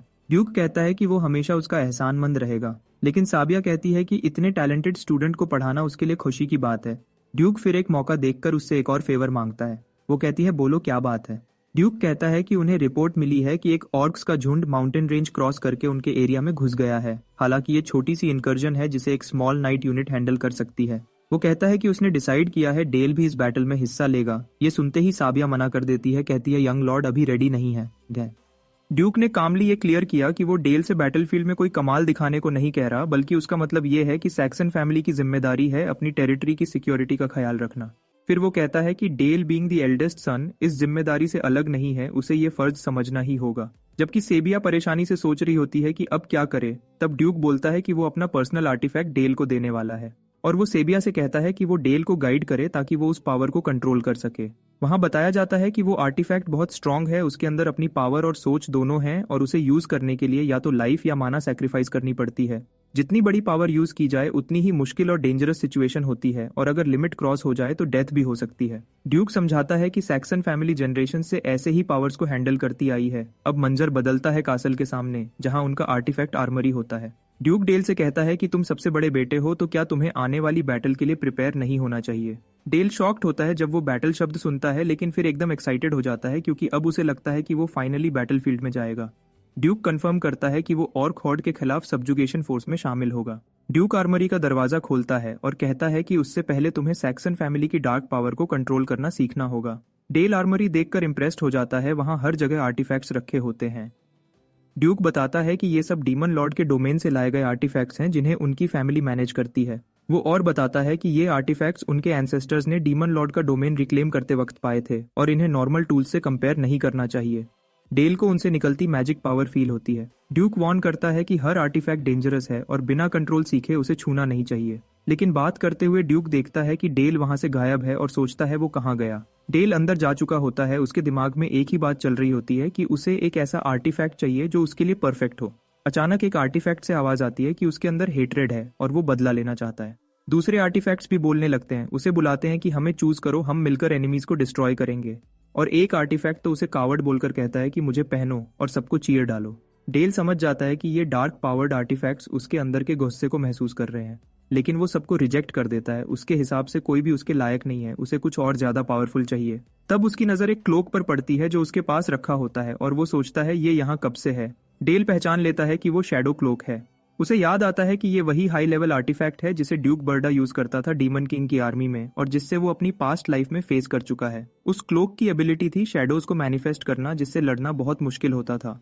डेल एक्साइटेड होकर तुरंत उसे पहनने का सोचता है, लेकिन उसके फादर चिल्लाते हैं, डेल रुक जाओ। डेल वार्निंग इग्नोर कर देता है और जैसे ही क्लोक पहनता है और वो होश खो बैठता है, वो एक डार्क स्पेस में चला जाता है जहां एक आवाज उसके अंदर बार बार चिल्लाती है, आई एम हंग्री। बाहर ड्यूक ये सब देखकर कहता है, इट हैज बिगन। वो सोचता है कि ये शैडो ऑर्डिनरी नहीं है। पास्ट में जो लोग ये क्लोक पहनते थे वो शैडो स्टॉर्म्स समन करते थे और उन्हें लिविंग बीइंग्स की तरह कंट्रोल करते थे, और ऐसे शैडो क्रीचर को कंट्रोल करने के लिए पहले उसे पूरी तरह अपने अंडर लाना पड़ता है। डेल अपने फीलिंग और सराउंडिंग के अंदर उस शैडो क्रीचर का सामना करता है और समझ जाता है कि इसे कंट्रोल करना बहुत मुश्किल होगा। बाहर ड्यूक और सेबिया दोनों देखते हैं कि डेल के आसपास एक बड़ा सा शैडो बॉल बना हुआ है। सेबिया कहती है बहुत टाइम हो गया है और ड्यूक वार्न करता है कि अगर ये डिले हुआ तो डेल अपना होश खो देगा और शैडो क्रीचर उसे निगल लेगा। सेबिया बहुत ज्यादा घबरा जाती है और ड्यूक डिसाइड करता है कि अगर जरूरत पड़ी तो वो फोर्स से उसे बाहर खींच लेंगे। लेकिन तभी सबको शॉक लगता है क्योंकि शैडोज खत्म हो जाते हैं और डेल नया क्लोक पहने हुए सामने आ जाता है। ड्यूक उसे बुलाता है और डेल कामली जवाब देता है। सेबिया दौड़कर उसके पास आती है और कहती है कि वो बहुत वरी हो गई थी, लेकिन डेल हंसते हुए कहता है कि उसे कुछ नहीं हुआ, सिर्फ एक छोटी सी चुभन महसूस हुई थी। ड्यूक शॉक में सोचता है कि वो इतना पावरफुल आर्टिफैक्ट कैसे हैंडल कर गया। ड्यूक अमेज हो जाता है कि एक छोटे बच्चे का जिस्म इतनी पावर कैसे सह गया। डेल मुस्कुराता है और अपने फादर से कहता है, क्या मैं कुछ और आर्टिफैक्ट्स ट्राई कर सकता हूँ? ड्यूक और सेबिया दोनों उसकी बात सुनकर बिल्कुल स्टन्ड रह जाते हैं। ड्यूक हेजिटेंट होकर अग्री करता है और डेल खुशी से शुक्रिया अदा करता है। वो आर्मरी में आर्टिफैक्ट्स एक्सप्लोर करने में पूरा दिन गुजार देता है। कुछ दिन बाद डची के ट्रेनिंग ग्राउंड में सर हेलमेट देखता है कि डेल ने क्लोक पहना हुआ है और तुरंत पहचान लेता है। वो पूछता है क्या ये शैडो का क्लोक नहीं है। डेल कंफर्म करता है और हेलमेट कहता है कि ये आर्टिफैक्ट हैंडल करने में मुश्किल माना जाता है और पूछता है कैसा है। डेल कहता है कि थोड़ी सी चुभती फीलिंग के सिवा कोई प्रॉब्लम नहीं है। हेलमेट को ये बहुत अजीब लगता है। डेल मुस्कुराकर एक कहानी बनाता है कि क्लोक शायद अकेला था और जैसे ही उसने देखा उसके साथ चिपक गया, शायद इसलिए कि वो उसका दोस्त बनना चाहता था। हेलमेट इस आइडिया पर हंस पड़ता है और कहता है कि यंग लॉर्ड का दिल कितना मेहरबान है कि वो इतनी डेंजरस चीज को भी लोनली क्रीचर समझ रहा है। डेल हेलमेट का शुक्रिया अदा करता है और शैडो क्रीचर उसके पैर के नीचे फोर्सफुली सप्रेस होता है। वो हेलमेट से कहता है कि उसका एक रिक्वेस्ट है। हेलमेट कहता है कि वो यंग लॉर्ड की हर बात मानेगा। डेल रियल ड्यूअल का रिक्वेस्ट करता है as combat training. Helmut agree करता है और कहता है कि वो बेस्ट करेगा कि यंग लॉर्ड को डिसअपॉइंट न करे। ड्यूअल की तैयारी करते वक्त डेल सोचता है कि कॉन्टिनेंट के 7 सोर्ड्स में से एक को ट्रेनिंग पार्टनर के तौर पर चूज करना थोड़ा एक्सेसिव है, क्योंकि सिर्फ उसका प्रेजेंस ही ओवरवेलमिंग है। हेलमेट उसकी टेंशन नोटिस करता है और रीअश्योर करता है कि वो सिर्फ बेसिक सोर्ड्समैनशिप यूज करेगा बिना ऑरा के। डेल सोचता है कि हेलमेट उस पर इजी जा रहा है और एक ट्रू नाइट को अपने दिल से लड़ना चाहिए। वो अटैक की तैयारी करता है और क्लोक से शैडोज निकलते हैं। वो अपने थॉट्स में एक्सप्लेन करता है कि इस फाइट का असली पर्पस ट्रेनिंग और क्लोक ऑफ शैडो को मास्टर करना है कॉम्बैट प्रैक्टिस के गाइज में। वो ऐड करता है कि आर्टिफैक्ट की असली वैल्यू इस बात से पता चलेगी कि वो शैडोज को कितनी पावरफुल वेपन्स में बदल सकता है। वो ट्रेनिंग को जरूरी समझता है और हेलमेट की तरफ shadow blade barrage attack launch करता है। हेलमेट अटैक रिसीव करता है और डेल शॉक में होता है जब वो देखता है कि हेलमेट ने ब्लेड्स को अपनी प्योर फिजिकल स्ट्रेंथ से तोड़ दिया। हेलमेट ने ऑरा का यूज भी नहीं किया और डेल इस टेरिफाइंग पावर से एस्टोनिश्ड है। हेलमेट हंसकर कहता है यंग लॉर्ड का परफॉर्मेंस एक्सीलेंट है और अनाउंस करता है कि अब उसकी टर्न है अटैक की। डेल क्विकली पीछे रिट्रीट करता है और डिफेंड की तैयारी करता है। हेलमेट सरप्राइज होता है जब शार्प शैडो थॉर्न्स ग्राउंड से निकलते हैं और उसका रास्ता ब्लॉक करते हैं। हेलमेट क्लोक की एबिलिटी को एडमायर करता है कि कैसे ये एम्बुश एग्जीक्यूट कर सकता है। हेलमेट अपनी सोर्ड डेल के शैडो डिफेंसेस पे स्विंग करता है और डेल फोर्स से ग्रोन करता है। डेल सक्सेसिव अटैक्स ब्लॉक करता है और हेलमेट के स्ट्राइक्स से पीछे पुश होता है। हेलमेट अमेज्ड होता है। हेलमेट सोचता है कि डेल ने कैसे ब्लॉक किया जबकि उसके स्ट्राइक्स इतने स्ट्रांग हैं कि ऑर्डिनरी सोर्ड्स तोड़ देते। हेलमेट रियलाइज करता है कि हाई लेवल आर्टिफैक्ट सच में अलग चीज है। हेलमेट एक्साइटेडली शाउट करता है और डेल से कहता है कि 10 और राउंड्स के लिए कंटिन्यू करो, और वो क्लैश करते रहते हैं। उस दिन ट्रेनिंग के बाद ऑर्डिनरी नाइट्स जो देख रहे थे कमेंट करते हैं कि वो कमांडर हेलमेट के अगेंस्ट कभी 2 राउंड से ज्यादा नहीं टिकते और वो फील करते हैं कि डेल और उनके बीच एक इंडिस्क्राइबेबल वॉल है। कुछ दिन बाद डिपार्चर के दिन डचेस एलेना अभी भी वरीड है और डेल से कहती है कि वो उसे इतनी डेंजरस जगह नहीं भेज सकती। डेल उसे रीअश्योर करता है और याद दिलाता है कि उसके फादर और सर हेलमेट उसके साथ होंगे। उसकी माँ अभी भी वरी एक्सप्रेस करती है कि वो हर्ट न हो जाए। वो सीरियसली अपनी माँ से एड्रेस करता है कि उसे स्ट्रांग होना होगा ताकि वो ड्यूक फैमिली की रिस्पॉन्सिबिलिटी बेयर कर सके। वो अपनी स्लीपिंग बेबी सिस्टर लिज को देखता है और कहता है कि अभी एक्सपीरियंस गेन करना होगा ताकि वो उनको प्रोटेक्ट कर सके। वो अपनी माँ से प्लीड करता है कि उसे इतना स्ट्रांग बनने दो कि वो उसको प्रोटेक्ट कर सके। एलेना उसकी बातों से बहुत इमोशनल हो जाती है और हाँ कर देती है। वो उसे अलविदा कहती है और ख्याल रखने को बोलती है। डेल उसे प्रॉमिस करता है कि वो जल्दी वापस आ जाएगा। उस सुबह टेम्पररी बेस पर सर हेलमेट ड्यूक को बताता है कि ट्रूप्स निकलने के लिए रेडी हैं। ड्यूक डेल से कहता है कि वो आज उसकी जगह खुद नाइट्स को आगे बढ़ने का ऑर्डर दे। डेल हैरान हो जाता है और उसका बाप उसे समझाता है कि ब्लैक कैवलरी, उनकी फैमिली का सम्मान, एक दिन डेल की लीडरशिप में होगी। ड्यूक कहता है कि ये लोग पहले से ही उसके नाइट्स हैं। डेल को फील होता है कि ये उसके बाप के नाइट्स नहीं बल्कि उसके अपने हैं। डेल के रूप में ये उसकी पहली लड़ाई है। उसे यकीन है कि इस बार सब अलग होगा। वो अनाउंस करता है कि निकलने का समय आ गया है। वो अपना हाथ उठाता है और ट्रूप्स को आगे बढ़कर हाउस सैक्सन के लिए लड़ने का ऑर्डर देता है और उन्हें हाउस सैक्सन की तलवार कहता है। ये सुनकर नाइट्स जोश में आ जाते हैं और जोर से जवाब देते हैं और कहते हैं कि वो यंग लॉर्ड के ऑर्डर का पालन करेंगे। सारी यूनिट्स को अपनी पोजीशंस लेने के ऑर्डर्स दिए जाते हैं। डेल के 250 नाइट्स की आर्मी व्हाइट माउंटेन्स में stationed elite guard unit winter guards के साथ जुड़ेगी। सारा बैटल प्लान समझाया जाता है। उन्हें उस ऑर्क आर्मी को खत्म करना है जिसकी संख्या लगभग 1000 है।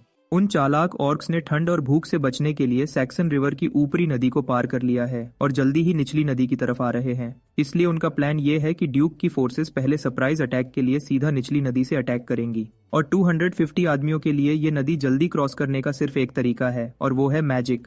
अचानक टीचर साबिया आगे आती है और सबको दूर होने को कहती है और अनाउंस करती है कि वो आइस का ब्रिज बना देगी। डेल उसका शुक्रिया अदा करता है और इस बात से खुश होता है कि वो इस युद्ध में उनकी हेल्प कर रही है, हालांकि वो लड़ाई लड़ने के सख्त खिलाफ है। साबिया नदी पर एक बड़ा आइस ब्रिज बना देती है और ट्रूप्स को कहती है कि अब क्रॉस कर सकते हैं। ड्यूक उसका शुक्रिया अदा करता है और साबिया उसे जीत की दुआ देती है। डेल अपनी टीचर को अलविदा कहता है और घोड़े पर निकल पड़ता है। वो उसे जाते हुए देखती है और स्माइल मुस्कुराती है और दिल में सोचती है कि उसका स्टूडेंट सच में एक बड़ा योद्धा बन चुका है। थोड़ी देर बाद वो लोग ऑर्क्स के बेस पर पहुंच जाते हैं। विंटर गार्ड का आर्चर यूनिट सरप्राइज अटैक करने के लिए रेडी हो जाता है और कैंप पर फ्लेमिंग एरोज की बरसात छोड़ता है। वो आग से भरे एरोज ऑर्क्स पर बरसते हैं और उनमें हड़बड़ाहट और तबाही मचा देते हैं। एक ऑर्क ये सब देखकर गुस्से में आ जाता है। तभी सर हेलमेट पहली, दूसरी और तीसरी नाइट बटालियंस को वेज फॉर्मेशन में अटैक करने का ऑर्डर देता है। हेलमेट डेल से उसकी सलाह पूछता है, जो उसके बगल में घोड़े पर बैठा होता है। डेल इस पूरे सीन की जांच करता है और कहता है कि घोड़े 40 किलोमीटर पर आवर की स्पीड से दौड़ रहे हैं। वो ये भी कहता है कि नाइट और घोड़े का वेट उन्हें तेज बढ़ने में हेल्प कर रहा है। वो अपनी जांच खत्म करता है और कहता है कि उनका तेज धार वेपन लांस टैक्टिक काफी खतरनाक है। एक तो वो पहले ही 3 से 4 मीटर लंबा है और जब नाइट उसमें अपना मैजिक फ्यूज कर देते हैं तो किसी साधारण ऑर्क के लिए उसे रोकना इम्पॉसिबल हो जाता है। नाइट्स आसानी से ऑर्क के डिफेंस को तोड़ देते हैं और डेल कहता है कि ये युद्ध तो वो आसानी से जीत जाएंगे। ड्यूक इस बात से अग्री करता है और गर्व से बताता है कि ये डच्ची के नाइट्स की पावर है। हेलमेट डेल को चेतावनी देता है कि वो इसे इतना आसान न समझे और कहता है कि ये सिर्फ शुरुआत है। नाइट्स और ऑर्क्स के बीच जोरदार युद्ध जारी रहता है। हेलमेट उसे समझाता है कि सरप्राइज अटैक से उन्होंने काफी ऑर्क्स को मार दिया है, लेकिन ये उन्हें पूरी तरह से खत्म करने के लिए काफी नहीं। अब वापस पीछे हटकर रीग्रुप करने का समय आ गया है और अगले अटैक से वो उन सब ऑर्क्स को खत्म कर देंगे। अचानक आसमान में एक फ्लेयर छोड़ी जाती है, जिसका मतलब है कि रिट्रीट का समय आ गया है और इसे देखकर ट्रूप्स पीछे हटने लगते हैं। नाइट्स को ऐसे पीछे भागते देखकर ऑर्क्स कंफ्यूज्ड हो जाते हैं। वो ऑर्क जोर से चिल्लाते हैं और तभी एक ऑर्क पीछे से एक नाइट पर स्पीयर फेंकता है। वो स्पीयर नाइट के बाजू के पास से गुजरता है और सीधा उसके घोड़े की गर्दन को चीर देता है, जिसके कारण नाइट जमीन पर गिर पड़ता है। तभी डेल चौंक जाता है और नाइट की तरफ देखता है। तभी हेलमेट अफसोस करते हुए कहता है कि वो वापस आने में फेल हो गया। ड्यूक कहता है कि नाइट की मौत पक्की है। उसे इस बात का अफसोस है कि उनकी आर्मी को एक नुकसान हो गया है, जबकि डेल अपने आप से पूछता है कि हेलमेट अभी से उस नाइट को मरा हुआ क्यों कह रहा है। तभी ड्यूक कहता है कि हाउस सैक्सन का एक नाइट दुश्मन के सामने एक्सपोज हो गया है। डेल तेजी से मुड़ता है और सोचता है कि वो बस खड़े होकर देख क्यों रहे हैं। वो देखता है कि एक ऑर्क दौड़कर जख्मी नाइट को खत्म करने जा रहा है। वो उसकी हेल्प करने के लिए जाना चाहता है, लेकिन अगर वो घोड़े पे स्लोप से नीचे गया तो वो लेट हो जाएगा। वो आंखें बंद करता है और फोकस करता है और सोचता है कि उसे इस दूरी से ऑर्क की मोटी खाल को पेनिट्रेट करना है। वो सोचता है कि ऑर्क की खाल दूसरे मॉन्स्टर से ज्यादा टफ है, इसलिए उसके मैजिक फॉर्मूला को मॉडिफाई करना पड़ेगा। वो और फोकस करता है और आइस बोल्ट फॉर्मूला को मॉडिफाई करने का फैसला करता है, जिसमें वो बुलेट फॉर्मूला ऐड करता है जो एंटी पर्सनल स्नाइपिंग के लिए परफेक्ट है। वो स्नाइपर राइफल फॉर्मूला भी ऐड करता है ताकि बुलेट की स्पीड और उसका डैमेज बढ़ सके। वो हाथ आगे करता है और नया स्पेल कास्ट करता है, जिसका नाम स्नाइपर राइफल प्रॉपर्टीज वाला आइस बोल्ट रखता है। तुरंत एक मैजिकल आइस बुलेट फायर होता है और जख्मी नाइट पर अटैक करने वाले ऑर्क के सिर में घुस जाता है। ऑर्क तुरंत मरकर गिर पड़ता है और हेलमेट हैरानी से ये नोट करता है कि डेल ने इतनी दूरी से इतना परफेक्ट अटैक कर लिया। डेल तुरंत घोड़ा दौड़ाता है और पहाड़ से नीचे उतर जाता है। सर हेलमेट चिल्लाते हुए कहता है कि वो कहाँ जा रहा है। तभी ड्यूक जैक्सन उसे रोकता है और कहता है कि उसे जाने दो। ये देखकर हेलमेट हैरान हो जाता है। ड्यूक स्माइल करता है और सोचता है कि इतनी छोटी एज में यूनिक फॉर्मूला क्रिएट करना, और वो इतना खतरनाक वाला, सच में एक चमत्कार है। इसका मतलब है कि डेल का इनर वर्ल्ड शायद पहले से ही कंप्लीट हो चुका है। डेल जख्मी नाइट तक पहुंच जाता है और नोटिस करता है कि बाकी ऑर्क्स भी वहां पहुंच चुके हैं। अब उसके सामने दो प्रॉब्लम्स हैं। पहला, ये नाइट जो पैनिक में है और खड़ा नहीं हो पा रहा। दूसरा प्रॉब्लम ये कि उसका यूनिक फॉर्मूला बहुत लंबा है, इसलिए उसे फॉर्म करने में टाइम लगेगा। उसे फॉर्मूला छोटा करना पड़ेगा, जैसे मैथ के फॉर्मूलाज छोटे किए जाते हैं। वो एक छोटा नाम सोचता है, जैसे ICE 98 मैग्नम, लेकिन ये नाम भी लंबा लगता है, तो वो आइस बुलेट रखने का फैसला करता है। उसी समय एक और ऑर्क उस नाइट की तरफ दौड़ता है। डेल नया स्पेल कास्ट करता है और आइस बुलेट चिल्लाता है। आइस बुलेट ऑर्क के सिर में घुस जाता है और वो ऑर्क नाइट के पीछे गिर पड़ता है। नाइट डेल को देखता है और डर से सोचता है कि यंग लॉर्ड आखिर उसके लिए क्यों आया है। डेल गिरे हुए नाइट के सामने खड़ा होता है और कहता है कि चिंता करने की जरूरत नहीं है। वो मुस्कुराता है और कहता है कि हाउस सैक्सन कभी लॉयल नाइट्स को नहीं छोड़ता। नाइट ये सुनकर बहुत इमोशनल हो जाता है। बाकी ऑर्क्स भी चिल्लाते हुए आगे बढ़ते हैं और डेल अपनी मैजिकल पावर्स यूज करने के लिए रेडी हो जाता है। वो शैडो क्लोक यूज करता है और ढेर से शैडो ब्लेड्स यूज करके वो ऑर्क्स पर अटैक करता है। डेल स्माइल करता है और शैडोज को उन ऑर्क्स को खाने का ऑर्डर देता है। ये सुनकर ऑर्क्स डर के मारे ऊपर देखते हैं। शैडोज ऑर्क्स पर टूट पड़ते हैं और उन्हें चीरने लगते हैं, और अगले ही पल वो शैडोज ऑर्क्स को खा जाते हैं और पीछे सिर्फ उनकी हड्डियां बचती हैं। डेल आखिरी ऑर्क की तरफ मुड़ता है और स्माइल करते हुए पूछता है कि वो अभी तक भागा क्यों नहीं, और फिर आइस बुलेट स्पेल कास्ट करता है। आखिरी ऑर्क को खत्म करने के बाद वो कहता है कि अब सब ठीक है। नाइट चिल्लाता है कि उसके पैर डर से हिल नहीं पा रहे। सर हेलमेट बाकी नाइट्स के साथ वहां पहुंचता है और देखता है कि डेल ने जख्मी नाइट को उठाया हुआ है। डेल कहता है कि उसने अपना काम कर दिया है, अब बाकी काम उन्हें संभालना होगा। हेलमेट सारे नाइट बटालियंस को एक साथ अटैक का ऑर्डर देता है और हाउस सैक्सन के नाम पर आगे बढ़ने को कहता है।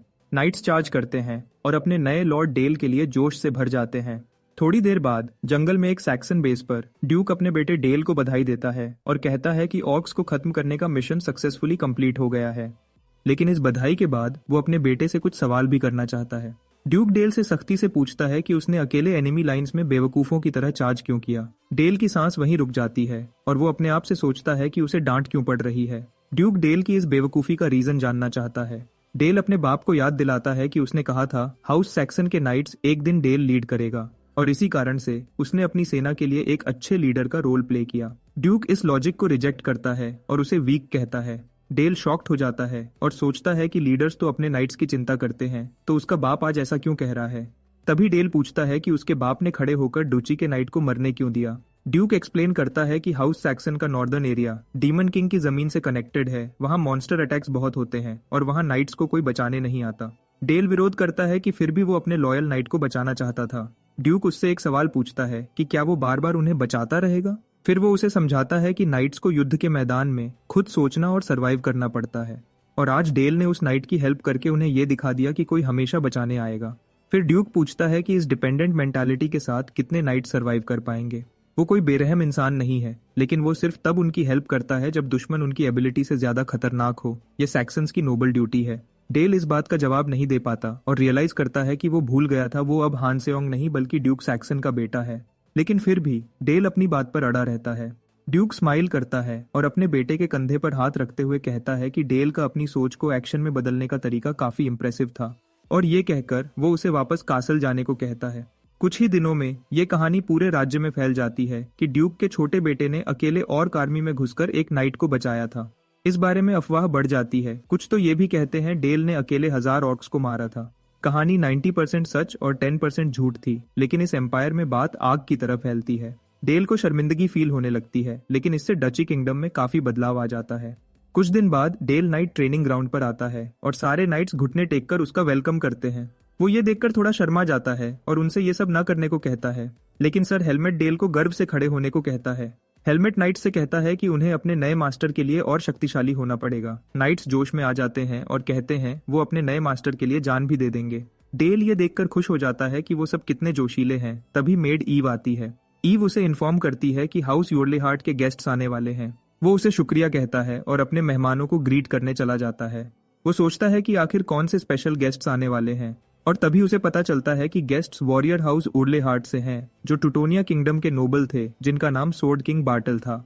लेकिन उनकी फैमिली के हालात अच्छे नहीं चल रहे। एम्पायर के अंदर चलने वाले युद्ध में टूटोनिया गिरकर तबाह हो गया और सोर्ड किंग बार्टल की मौत के साथ उनकी फैमिली तबाह हो गई। कासल में आकर डेल नोटिस करता है सर हेलमेट ख्यालों में खोया हुआ है। वो उसके पास जाकर गेस करता है कि शायद वो सोर्ड किंग के बारे में सोच रहा होगा, जिसने एक समय में हेलमेट को नाइटहुड का रास्ता दिखाया था। हेलमेट इस बात को एक्सेप्ट करता है कि ये एक कड़वा सच है।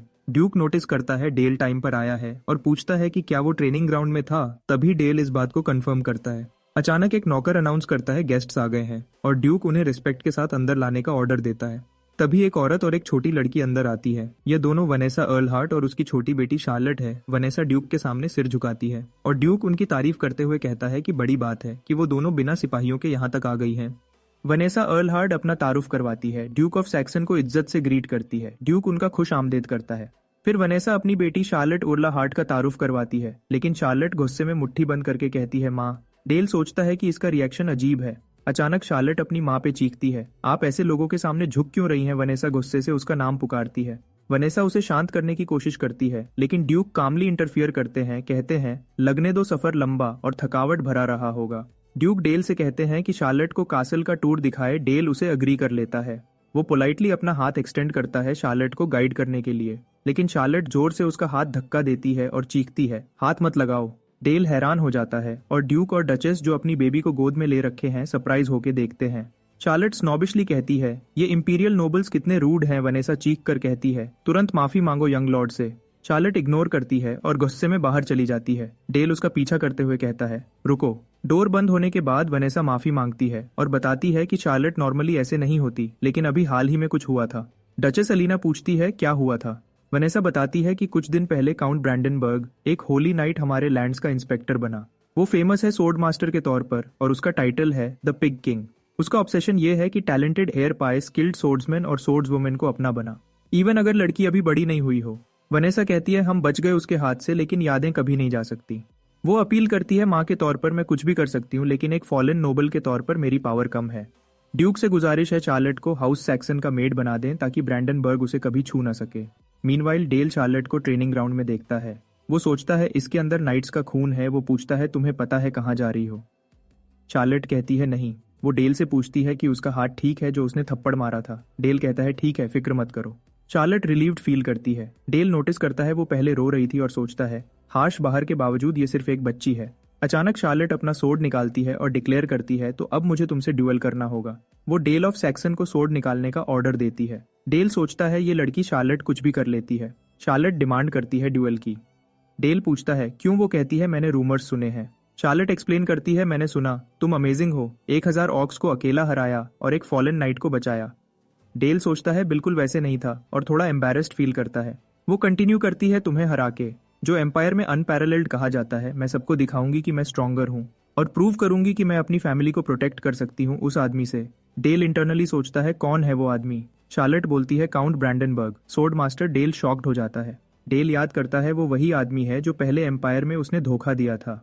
सिचुएशन पर वो सरप्राइज है। डेल सोचता है हमारा गोल सेम है, शायद वो अच्छा एलाई हो सकती है, लेकिन पहले उसे रियलिटी का लेसन सिखाना होगा। शार्लेट कंफ्यूज्ड है जब डेल वेपन लेने चला जाता है और कहता है तुम सिर्फ एक बच्ची हो जो कुछ नहीं जानती। वो कहता है अब अटैक करो अपनी पूरी पावर से। शार्लेट गुस्से में रिप्लाई करती है बिल्कुल करूंगी।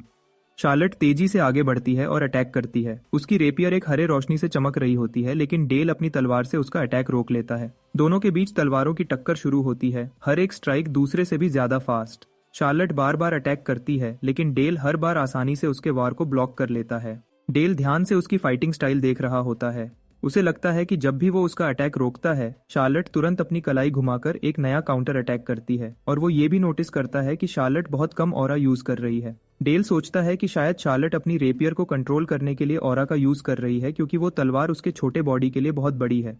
उसके दिमाग में आता है जैसे मेजेस माना क्रिएट करते हैं अपने मैजिक सर्कल्स से, वैसे ही नाइट्स अपने लिमिट को पार करते हैं अपने अंदर ऑरा जमा करके।